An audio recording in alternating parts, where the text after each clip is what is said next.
Hello friends. Self analytical test यानी कि SAT ये मॉडल टेस्ट पेपर की सीरीज़ है और जो अध्याय अब तक हम लोग पढ़ चुके हैं ऑनलाइन क्लास या लाइव ऑनलाइन क्लासेस में यूट्यूब चैनल किंशुक शर्मा की कक्षा पर, उसमें राजस्थान हिस्ट्री मैंने लगभग प्राचीन राजस्थान पूरा कर दिया है। तो उसमें नॉमेनक्लेचर ऑफ राजस्थान, राजस्थान का नामकरण, हिस्टोरिकल सोर्सेज, ऐतिहासिक स्रोत एवं जनपद का अध्याय आप लोगों ने बहुत अच्छे से पढ़ लिया है। आप लोग ऑफलाइन वीडियोस भी देख सकते हैं। और आज मैं वहाँ से लगभग 57 प्रश्नों को आपके सामने सॉल्यूशन लेकर आया हूँ। ध्यानपूर्वक इन प्रश्नों को देखिएगा। आने वाली परीक्षाओं में संभावित मेरे हिसाब से इन 3 अध्याय में से ये 57 प्रश्न हैं। सेल्फ एनालिटिकल का मतलब है स्वयं के द्वारा विश्लेषण किया जाने वाला परख। तो आप लोग अपने आप को चेक करिएगा फाइनली कि आप लोग कहाँ तक पहुँचते। ज़्यादा वक्त नहीं लेते हुए सीधा पहला प्रश्न आपके सामने है, मिट्टी की बैलगाड़ी कहाँ से प्राप्त हुई है। अर्थात 4 प्राचीन सभ्यता आपके सामने हैं, आहड़, कालीबंगा, बैराट और बारोर। मिट्टी की बैलगाड़ी कहाँ से प्राप्त हुई है, ये पहला प्रश्न है। और इसमें जो सही आंसर होगा वो होगा आपका कालीबंगा यानी कि बी। कालीबंगा जो कि राजस्थान में प्राप्त हड़प्पाई स्थल है एवं यहाँ से आपको पूर्व हड़प्पाई स्तर यानी कि कृषक स्तर, हड़प्पाई स्तर जिसको आप कांस्य युगीन नगरीय सभ्यता का काल कहते हैं, एवं जिसे आप लेटर हड़प्पन साइट या ताम्र पाषाणिक संस्कृति कहते हैं, 3 स्तर आपको यहाँ से प्राप्त हो रहे हैं। मिट्टी की बैलगाड़ी का खिलौना सबसे इंपॉर्टेंट बात है, इस बात को याद रखिएगा। मिट्टी की बैलगाड़ी का खिलौना आपको प्राप्त हुआ है कहाँ से, कालीबंगा से। और ये आज भी यदि आप लोग कालीबंगा म्यूजियम में जाकर देखेंगे तो आपको बिल्कुल वैसा ही रेप्लिका, मतलब मेरा तो खुद का देखा हुआ है, शोकेस में रखा हुआ वहाँ पर। तो जो पहला प्रश्न है ध्यान रखिएगा, काफ़ी महत्वपूर्ण ये प्रश्न है और अक्सर आने की संभावना रहती है इस प्रश्न की। मिट्टी की बैलगाड़ी असल में खिलौना है, बैल पूरी की पूरी यहाँ पर हमें कालीबंगा से प्राप्त होता है। तो इसका सही आंसर जो होगा वो होगा बी यानी कि कालीबंगा। दूसरा प्रश्न आपके सामने, राजस्थान की सबसे प्राचीन धातु प्रतिमा कौन सी है। और इस तरह के प्रश्नों को जब आप लोग सॉल्व करते हैं तो आप लोगों को काफ़ी ध्यानपूर्वक इन प्रश्नों को देखना होता है। उस बिना जल्दबाजी किए आप इन प्रश्नों का उत्तर दीजिए।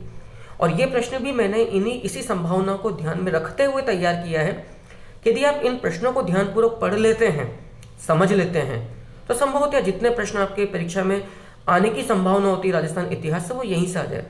इसी प्रकार की सीरीज में राजस्थान संस्कृति और भारतीय इतिहास से भी लेकर आपके सामने आ रहा हूँ। तो दूसरा जो क्वेश्चन आपके सामने वो है, राजस्थान की सबसे प्राचीन धातु प्रतिमा कौन सी है। आहड़ से प्राप्त 2 स्त्रीधर, बी कालीबंगा से प्राप्त ताम्र वृषभ प्रतिमा या मूर्ति, बैराट से प्राप्त बुद्ध प्रतिमा और नलियासर से प्राप्त स्वर्ण जड़ित सिंह का सिर। तो याद रखिएगा राजस्थान की जो सबसे प्राचीन धातु प्रतिमा है, क्योंकि यहाँ पर इसने बात करी है धातु की, ये मात्र मृण मूर्ति या मिट्टी की मूर्ति या मात्र प्रतिमा की बात नहीं कर रहा है। यदि हम धातु शब्द पर गौर करें तो फिर यहाँ पर आपका सही उत्तर होता है डी यानी कि कालीबंगा से प्राप्त आक्रामक मुद्रा में ताम्र वृषभ प्रतिमा। याद रखिएगा आक्रामक मुद्रा में प्राप्त ताम्र वृषभ प्रतिमा, तो इसका सही आंसर होगा बी यानी कि कालीबंगा। तीसरा प्रश्न काफी महत्वपूर्ण है, सत्य कथन है। पहला जो है, डॉक्टर LP टेसीटोरी ने नवपाषाण सभ्यता के रूप में कालीबंगा की पहचान करी। हम जानते हैं कि कालीबंगा की खोज यद्यपि अमलानंद घोष ए घोष के द्वारा 1952 में 1952 में वर्तमान जिला हनुमानगढ़ में की गई थी। लेकिन याद रखना इस बात को कि जो कालीबंगा की जो पहचान थी, जो आइडेंटिफिकेशन था उस टीले का एक पुरातात्विक सभ्यता स्थल के रूप में, वो पहली बार इटली के उदीने गांव से राजस्थान में चारण साहित्य पर शोध कार्य करने आने वाले जो यात्री थे, जो इतिहासकार थे, डॉक्टर LP टेसीटोरी वो थे। तो कालीबंगा की पहचान LP टेसीटोरी के द्वारा की गई है, खोज डॉक्टर अमलानंद घोष के द्वारा की गई है और डॉक्टर BB लाल और BK थापर के द्वारा यहाँ पर एक्सकावेशन या डिगिंग या उत्खनन का कार्य करवाया गया था। अब यहाँ पर जो महत्वपूर्ण प्रश्न है वो क्या है, हमें ये देखना है कि LP टेसीटोरी ने कालीबंगा की जो पहचान करी वो किस रूप में करी, किस सभ्यता के काल के रूप में करी है। तो पहला जो ऑप्शन आपके सामने वो आ रहा है कि डॉक्टर LP टेसीटोरी ने नवपाषाण सभ्यता, नवपाषाण सभ्यता का मतलब आप यहाँ पर इंग्लिश में लगा सकते हैं नियोलिथिक के रूप में करी। दूसरा है एलपी टेसीटोरी ने आद्य ऐतिहासिक काल यानी कि प्रोटो हिस्ट्री के रूप में कालीबंगा की पहचान करी। तीसरा है हड़प्पाई सभ्यता स्थल के रूप में कालीबंगा की पहचान करी। और चौथा है प्राक मौर्य एवं मौर्यकालीन सभ्यता स्थल के रूप में कालीबंगा की पहचान करी। ये 4 ऑप्शन आपके सामने हैं। अब ये इस तरह के जो क्वेश्चन होते हैं बड़े महत्वपूर्ण होते हैं, क्योंकि ये बहुधा आपको आपके गाइड्स या कई प्रकार के जो मॉडल टेस्ट पेपर्स जो मार्केट में है या पढ़ाए जा रहे हैं वहां पर ये प्रश्न नहीं मिलते हैं। याद रखिएगा, बेहद महत्वपूर्ण है। डॉक्टर एलपी टेसीटोरी ने कालीबंगा की पहचान प्राक मौर्य एवं मौर्य सभ्यता स्थल के रूप में की थी। तो सही आंसर है आपका डी जी। अगला क्वेश्चन आपके सामने आता है, चौथा क्वेश्चन काफी महत्वपूर्ण है। इंडो ग्रीक नरेश मिनांडर का बौद्ध दार्शनिक नागसेन के साथ दार्शनिक वार्तालाप कहां पर हुआ था? इंडो ग्रीक नरेश मिनांडर का बौद्ध दार्शनिक नागसेन के साथ दार्शनिक वार्तालाप, यहां पर 4 ऑप्शन है, भीनमाल, बैराट, झाड़ोल एवं कुरड़ा। यहां पर एक बात को याद रखना पड़ेगा, 4 ऑप्शन है, उत्तर आपके सामने आ गया है, मैं समझा दूं फिर भी। असल में बौद्ध दार्शनिक जो नागसेन है, इन्होंने एक किताब लिखी है पाली भाषा में। उस किताब का नाम है मिलिंद पन्हो, अर्थात मिलिंद के प्रश्न। यहां मिलिंद किसको बोला गया है? यहां मिलिंद जो हिंद यूनानी राजा था, इंडो ग्रीक नरेश था मिनांडर, उसको बोला गया है। मिनांडर ने बौद्ध धर्म स्वीकार कर लिया था संभवतः नागसेन के प्रभाव में आकर, और इन दोनों के बीच जो दार्शनिक वार्तालाप जो हुआ था वो राजस्थान के सबसे प्राचीन और सबसे बड़े बौद्ध केंद्र बैराट या विराटनगर के अंदर हुआ था। तो यहां पर जो सही आंसर होगा वो होगा आंसर बी, बैराट।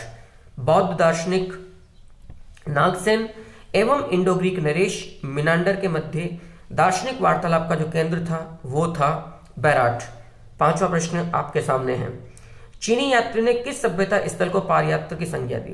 यानी कि राजस्थान के किसी पुरातात्विक स्थल में चीनी यात्री वैनसांग, अच्छा जी, यहां पर एक शब्द आना रह गया है, मैं लिख देता हूं वैनसांग, और टेलीग्राम चैनल पर जो मैं पेपर डाल चुका हूं वहां पर भी मैं सही कर दूंगा, करेक्शन कर दूंगा। चीनी यात्री वैनसांग ने किस सभ्यता स्थल को पारयात्र की संज्ञा दी? आपने यात्रा करी थी, तो इसका आंसर होगा जब वो भीनमाल की यात्रा पर थे, बीच में जब वो बैराठ आए, बैराठ यानी कि विराटनगर। आप लोग जानते हैं महाभारत कालीन केंद्र भी है बैराठ को या विराटनगर को, क्योंकि यहाँ पर जो प्रागैतिहासिक शैल चित्र पाए गए हैं, जो गुहा चित्र पाए गए हैं, जो भित्ति चित्र पाए गए हैं, उस वजह से इसको आदिम चित्रशाला, प्रागैतिहासिक चित्रशाला या आदिम चित्रशाला भी कहा जाता है। और महाभारत काल में यहाँ के नरेश, जिसके नाम पर इस सभ्यता स्थल का नाम विराटनगर पड़ा, राजा विराट के नाम पर, तो उस राजा विराट ने महाभारत काल में कौरवों के विरुद्ध पांडवों को शरण दी थी। कालांतर में ऐतिहासिक काल में जब चीनी यात्री वैनसांग या युवानचांग या श्वानचांग, आप लोग जानते हैं सम्राट हर्ष के काल में भारत में आया था, और वैनसांग असल में नालंदा विश्वविद्यालय में महायान बौद्ध धर्म की यात्रा करने आया था। चूंकि उसकी जो यात्रा का उद्देश्य था वो बौद्ध धर्म को अधिक से अधिक जानना था, करीब से देखना था।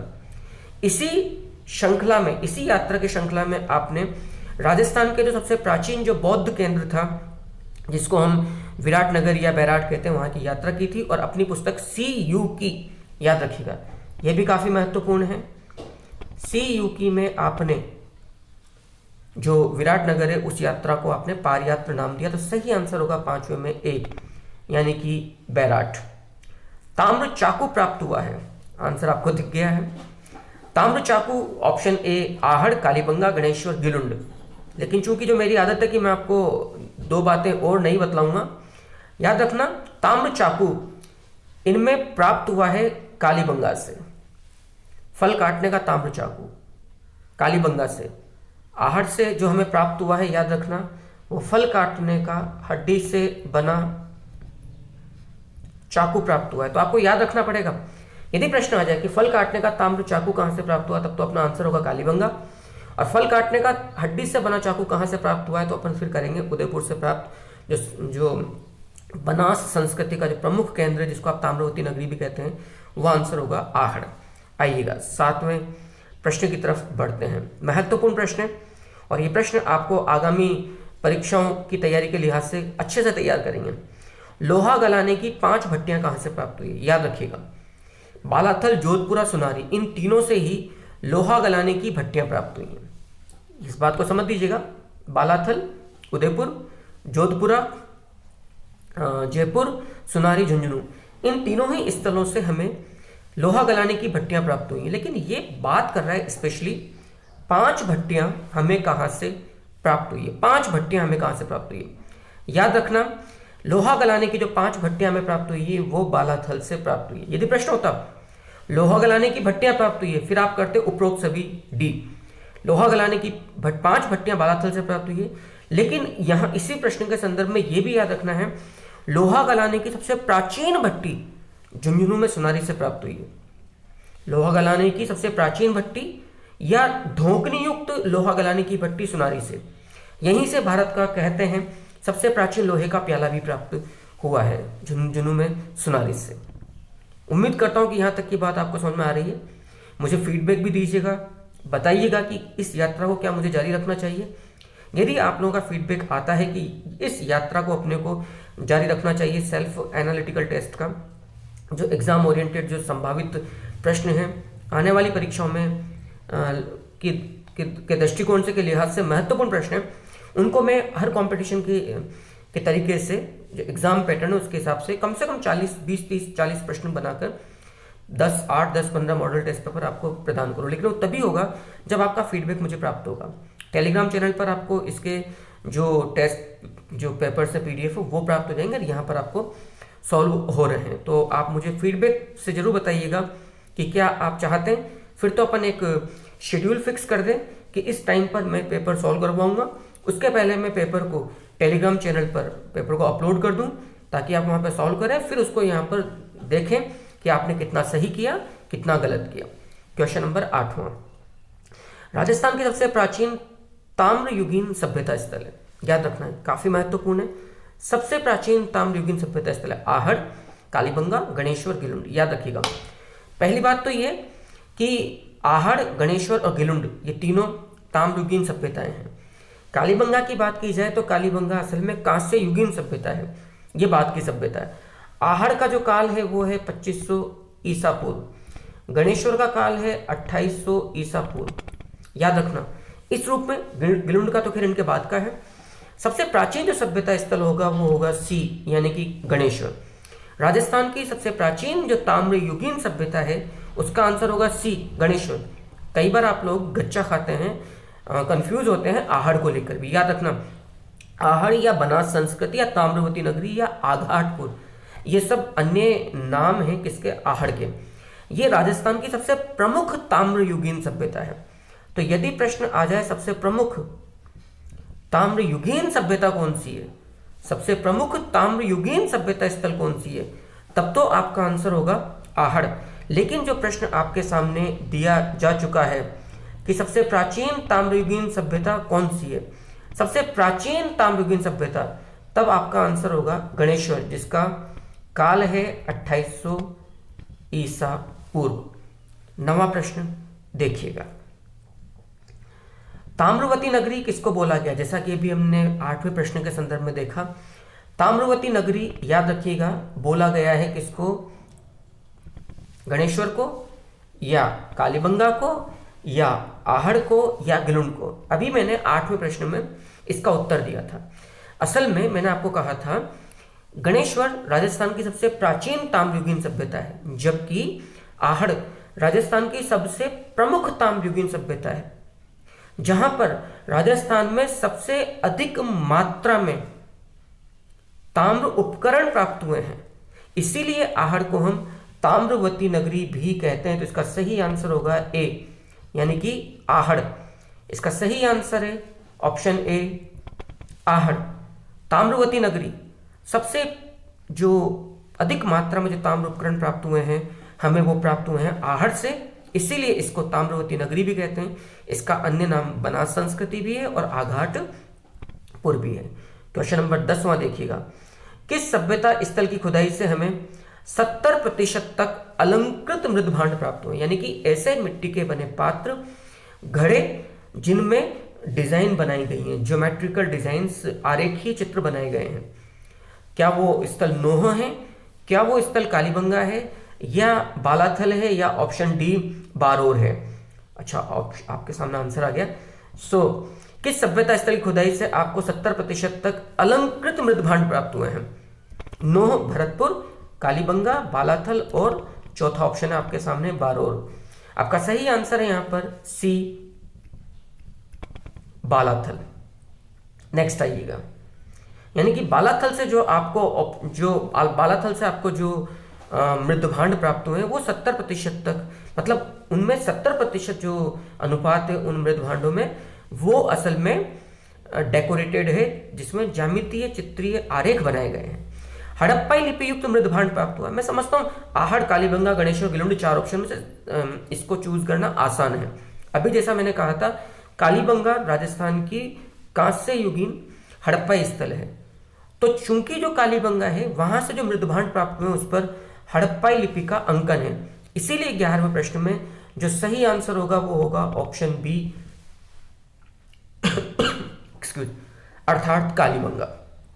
क्वेश्चन नंबर 12वां देखिएगा, कपड़े की छपाई हेतु प्रयुक्त लकड़ी के बने ठप्पे आपको प्राप्त हुए हैं आहड़ से, रेड से, बागोर से या कालीबंगा से। कपड़े की छपाई हेतु प्रयुक्त लकड़ी से बने ठप्पे आप लोग याद रखिएगा आपको प्राप्त हुए हैं आहड़ से। ऑप्शन ए, जिसको ताम्रवती नगरी भी कहा गया है, राजस्थान की सबसे प्रमुख ताम्र युगीन सभ्यता भी कहा गया, सबसे प्रमुख, सबसे प्राचीन तो अभी आपने गणेश्वर देखा। चूंकि यहां से आपको लोहा गलाने की तांबा गलाने की भट्टियां भी प्राप्त हुई हैं आहड़ से, तांबा गलाने की भट्टियां भी प्राप्त हुई है, और सूती वस्त्र पर छपाई हेतु लकड़ी से बने जो ठप्पे होते हैं, जो फ्रेम्स होते हैं जिनसे आप सूती वस्त्र पर छपाई करते हैं, वो ठप्पे, वो सांचे भी हमें कहां से प्राप्त हुए हैं? आहड़ से प्राप्त हुए हैं। तो ताम्रवती नगरी या आघाटपुर या जो आहड़ है, जो बनास संस्कृति है उसको, यानी कि राजस्थान की सबसे प्रमुख ताम्रयुगीन सभ्यता आहड़ से हमें वस्त्र की छपाई हेतु प्रयुक्त लकड़ी से बने ठप्पे भी प्राप्त हुए। तो क्वेश्चन नंबर 12वें का सही आंसर होगा ऑप्शन ए, यानी कि आहड़। क्वेश्चन नंबर 13वें पर आइएगा, 99% तक 99% तक सर्वाधिक शुद्ध ताम्र उपकरण कहां से प्राप्त हुए हैं? आहड़, कालीबंगा, गणेश्वर, गिलुंड। याद रखिएगा इन चारों ऑप्शंस में से 2 ऑप्शंस आपको हमेशा परेशान करते हैं, एक आहड़ और एक गिलुंड। कालीबंगा तो वैसे ही चूंकि कांस्य युगीन सभ्यता है, राइट, तो यहां पर तो धातु मिश्रण करके कांसा बनाया गया। याद रखिएगा गणेश्वर के जो निवासी थे उनको धातु मिश्रण कला के ज्ञान का अभाव था, यानी कि जो राजस्थान की सबसे प्राचीन जो ताम्रयुगीन सभ्यता है गणेश्वर, जिसका काल है 2800 ईसा पूर्व, यहां से जो प्राप्त ताम्र उपकरण उनमें मिलावट बिल्कुल नहीं पाई गई है। उनमें 99.99% तक शुद्ध ताम्र उपकरण पाया गया। अर्थात इसका इसी बात का दूसरा पक्ष क्या है? इसका पक्ष ये कि गणेश्वर के निवासियों को धातु मिश्रण कला के ज्ञान का अभाव था। तो क्वेश्चन नंबर 13 का सही आंसर होगा option C Ganeshwar, right. Next question number 14वां आप लोग देखिएगा, वृहत्ताकार बांध कहां से प्राप्त हुए? इसी प्रश्न को यदि मैं यूं कहूं, पत्थर से बने बड़े बड़े बांध कहां प्राप्त हुए? तो संभवतः जहां नदी पाई गई होगी, जहां पानी का असीमित भंडारण रहा होगा। गुरारा, सुनारी, गणेश्वर और डी जोधपुरा। तो सज्जन को अपन यहां रख लेते हैं। वृहत्ताकार बांध प्राप्त हुआ गुरारा, सुनारी, गणेश्वर, आप लोग जानते हैं। इसमें यदि आप एक थोड़ा सा भी एक कॉमन सेंस का प्रयोग कर लें, आइडिया भी लगा लें, तो जो गणेश्वर है वो चूंकि कांतली नदी के प्रवाह क्षेत्र में पाया गया है, नीम का थाना क्षेत्र, जिला सीकर के अंदर। अतः 14वें प्रश्न का जो सही उत्तर है कि पत्थर से बने बड़े बड़े बांध हमें कहां से प्राप्त हुए, तो इसका सही आंसर होगा सी गणेश्वर। क्वेश्चन नंबर 14 में आइएगा, क्वेश्चन नंबर 15वां देखिएगा, किस सभ्यता स्थल की खुदाई में? क्वेश्चन नंबर 15वां काफी इंपॉर्टेंट है। किस सभ्यता स्थल की खुदाई में मकान की नींवों में पत्थरों का प्रयोग हुआ है?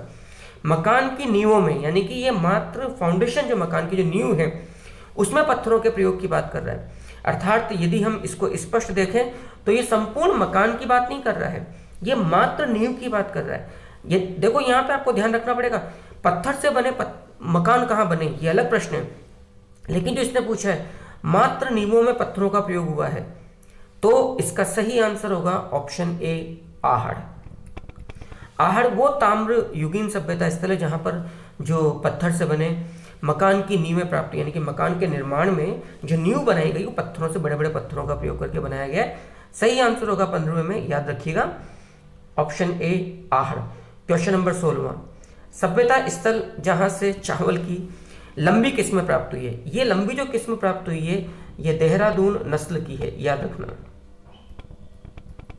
ये देहरादून नस्ल की लंबी किस्में चावल की, इसका सही आंसर होगा ऑप्शन ए आहड़। याद रखिएगा बेहद महत्वपूर्ण प्रश्न है। इस परीक्षा जो आपके सामने है इस समय राजस्थान में, पटवार हो, रीट हो या कॉलेज असिस्टेंट प्रोफेसर का एग्जामिनेशन हो, सभ्यता स्थल जहां से चावल की लंबी किस्में, मैं 3 अध्याय का पहला जो खंड टेस्ट का वो लेकर आया हूं। राजस्थान का नामकरण, राजस्थान के ऐतिहासिक स्रोत और जनपद।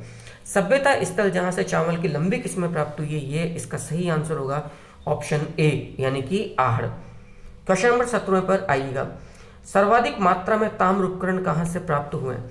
हम बार बार देख चुके हैं ये सभ्यता स्थल जो है वो आहड़ है, इसलिए तो आपने आहड़ को ताम्रवती नगरी भी कहा है। ताम्रवती नगरी भी इसीलिए कहा है क्योंकि यहाँ ये राजस्थान का वो प्रमुख ताम्र, सबसे प्रमुख ताम्र स्थल है, ताम्रयुगीन सभ्यता स्थल है जहां से सर्वाधिक मात्रा में ताम्र उपकरण पाए गए हैं आहड़ से। यदि प्रश्न आ जाए सबसे शुद्ध ताम्र उपकरण कहां पाए गए हैं, अभी हमने देखा था, वो उत्तर होगा गणेश्वर। इसी बात को आप दूसरे रूप में कहें, सबसे प्राचीन ताम्रयुगीन सभ्यता स्थल गणेश्वर, जहां से सबसे शुद्ध ताम्र उपकरण पाए गए गणेश्वर।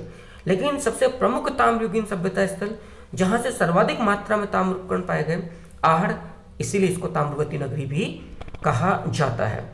क्वेश्चन नंबर 18वां देखिएगा। क्वेश्चन नंबर 18वां है, हड़प्पा सभ्यता की तृतीय राजधानी किसे बोला गया है। हड़प्पा सभ्यता की तृतीय राजधानी, देखिएगा हड़प्पा सभ्यता की 2 राजधानियां जो है वो स्टुअर्ट पिगट के द्वारा बोली गई थी। हड़प्पा और 2 नगर जो हड़प्पा सभ्यता स्थल के हैं, आरंभिक उत्खनित हड़प्पा एवं मोहनजोदाड़ो, स्टुअर्ट पिगट के द्वारा वो अपनी पुस्तक में बोला गया है। हड़प्पा सभ्यता की जो तृतीय राजधानी है वो राजस्थान की हड़प्पाई जो सभ्यता स्थल है कालीबंगा, उसको बोला गया है। बेहद महत्वपूर्ण प्रश्न आ चुका है।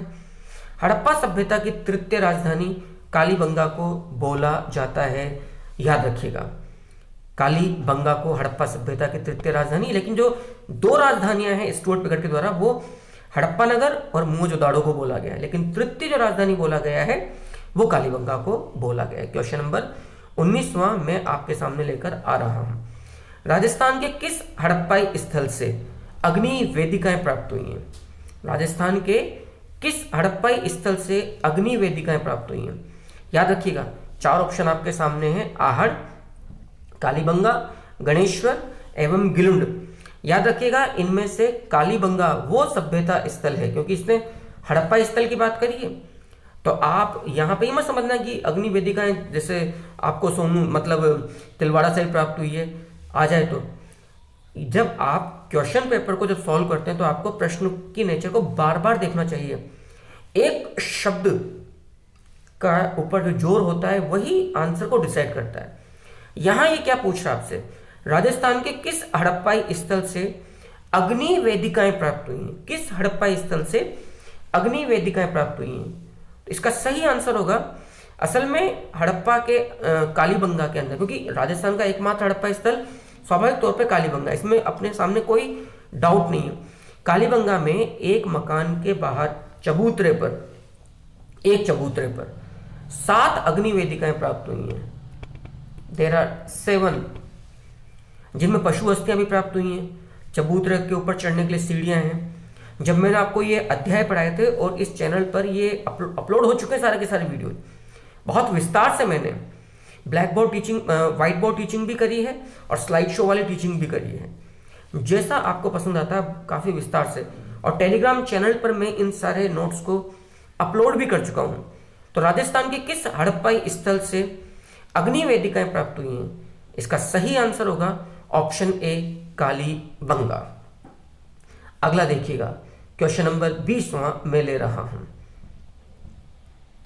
क्वेश्चन नंबर 20वां, राजस्थानीय एवं राजस्थानीयादित्य, राजस्थानीय एवं राजस्थानीयादित्य शब्द के रूप में राजस्थान शब्द का उल्लेख मिलता है। दोबारा सुनिएगा, यानी कि दो दो शिलालेखों, दो इंस्क्रिप्शंस की बात कर रहा है। एक इंस्क्रिप्शन से आपको राजस्थानीय शब्द का उल्लेख मिलता है और दूसरे अभिलेख से आपको राजस्थानीयादित्य शब्द का उल्लेख मिलता है। तो हमें ये देखना है कि जो युग्म आपके सामने दिया हुआ चार, इनमें से कौन से अभिलेख से आपको राजस्थानीय शब्द का उल्लेख मिलता है और कौन से अभिलेख से आपको राजस्थानीयादित्य शब्द का उल्लेख मिलता है। और इसी रूप में हम कहते हैं कि इन दो शिलालेखों से राजस्थान शब्द का उल्लेख, हमें प्राचीनतम उल्लेख प्राप्त हो रहा है।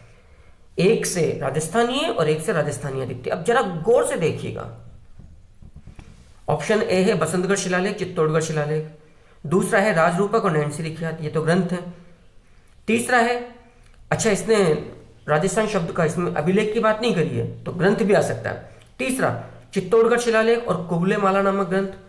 चौथा चित्तौड़गढ़ शिलालेख एवं बसंतगढ़ शिलालेख।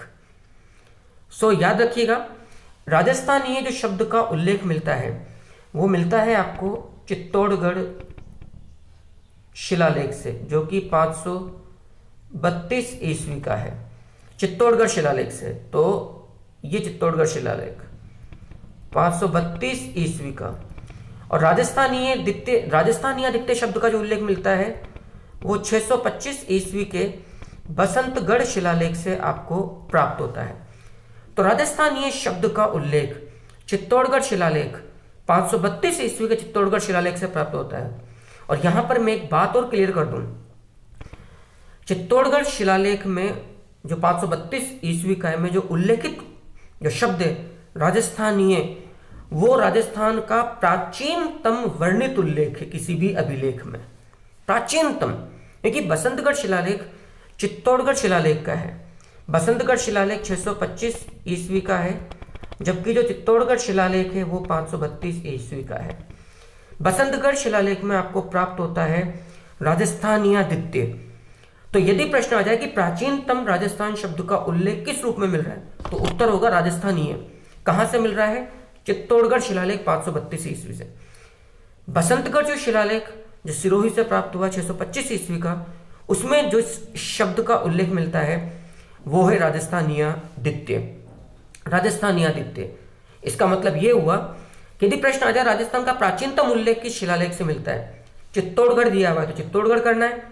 चित्तौड़गढ़ नहीं देकर वो बात करता है बसंतगढ़, मेहरानगढ़, या आप कह सकते हैं कि बीकानेर प्रशस्ति या कुंभलगढ़ प्रशस्ति। चित्तौड़गढ़ हट गया, फिर जो दूसरा जो प्राचीनतम होगा वो बसंतगढ़ शिलालेख होगा। तो यहां पर आपको इस रूप में याद रखना है। हालांकि यद्यपि मैंने टेलीग्राम चैनल पर जो पेपर अपलोड किया था वो उसमें 57 क्वेश्चन है, लेकिन मैं आपका फीडबैक की उम्मीद रखूंगा। और इस सेशन को मैं यहीं एंड करता हूं। और एक हम्बल मेरे को रिक्वेस्ट तो नहीं कहूंगा मैं, लेकिन हाँ एक उम्मीद है आप लोगों से कि इन 20 प्रश्नों को जो मैंने सॉल्व किया है आपके सामने, आप मुझे अपना फीडबैक जरूर दीजिएगा कि क्या आपको ये पसंद आया है।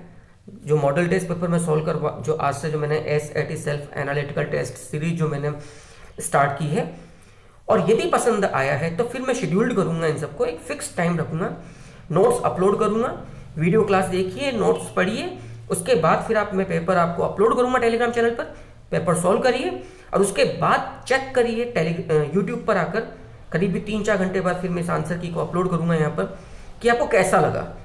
तो मैं इस पहले सेशन में सिर्फ 20 प्रश्नों को ही सॉल्व करवा रहा हूँ।